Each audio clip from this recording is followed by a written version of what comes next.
On est tous concernés par la paralysie cérébrale, on sait que c'est fréquent, on sait qu'il y a un déficit de recherche, mais le déficit de recherche n'est pas le même absolument dans tous les thèmes. Et en ce moment, ce qui nous, à la Fondation, nous soucie le plus, ce sont les thèmes de recherche autour de l'évaluation des rééducations, l'analyse des rééducations, du bénéfice clinique qu'on peut en tirer. Ce sera un thème important dans l'année qui vient pour la Fondation. Il y a d'autres thèmes, et ça on va en parler demain dans la table ronde sur les bonnes pratiques. Bien entendu, c'est lié. Il y a un autre thème qui est cher à la Fondation depuis longtemps, qui est celui de la prévention de la paralysie cérébrale, qui va vers l'expérimentation au laboratoire. C'est un thème important. On en parlera en cours de 2 sessions ce matin. Ce qui manque dans ce domaine-là, je pense, et ce qu'on dira aujourd'hui est particulièrement important, c'est tout ce qui est essai thérapeutique direct au cours de grossesse ou chez l'enfant qui vient d'avoir une agression cérébrale. Les essais thérapeutiques dans le thème commencent à exister, ils sont vraiment importants et ça sera un des thèmes de la journée. On a également, mais il y a plus de recherches quand même sur la douleur et la Fondation a été très dynamique sur ce thème. Il y aura une session cet après-midi et du travail sur la robotique, la remédiation et toute une session demain. C'est un thème essentiel, très vaste et dans lequel il faut faire des progrès. Imagerie cérébrale, ce peut être des marqueurs d'analyse de la rééducation. Il faut les voir dans ce thème-là et ce sera une autre partie de la journée de demain.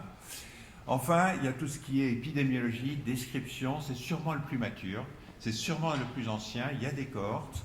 Elles sont toujours difficiles à mener sur le très long cours et ce thème, même si c'est le plus ancien et s'il a bien produit, n'est pas terminé. Il y a encore énormément de choses à faire dans tout cela. Il faut qu'on soit prêt à utiliser tous les grands programmes sur les neurosciences. Ils sont considérables, il y en a un en Europe.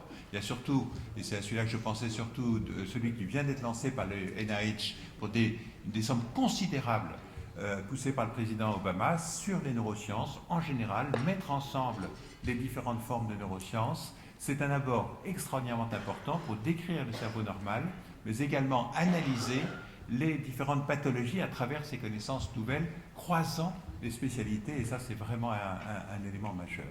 Il faut qu'on soit prêt à répondre aux demandes des personnes concernées, et ça le conseil scientifique y est extrêmement sensible. On a des questions sur toutes ces technologies nouvelles, toute cette capacité du cerveau à régénérer, nous dit-on, à être plastique, nous dit-on, les cellules souches, est-ce que c'est vraiment un traitement? Il est sûr que des idées folles à l'essai thérapeutique il y a du temps, et ce temps paraît toujours trop long, mais qui aurait prévu il y a 20 ans les progrès qu'on a connus? Les progrès ne sont jamais totalement prévisibles, par définition, et jamais dans le champ qu'on avait prévu au départ. Donc il faut être très ouvert. Rien n'est totalement prévisible dans notre milieu de la recherche. Voilà, c'est l'idée de ces journées.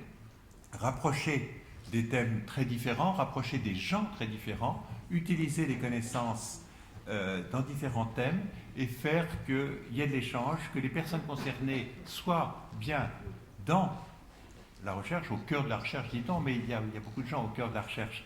Mais les idées des personnes concernées, les thèmes qu'ils imposent, la manière de voir est essentielle et d'ailleurs ils sont représentés au conseil scientifique. Vous verrez qu'elles sont souvent co-chairs des séances pour bien marquer ce point-là et je pense que ces journées vont être passionnantes, je les attends avec grand plaisir. Monsieur le Président, pour les 10 ans de la Fondation, nous vous attendons que vous ouvriez ces journées.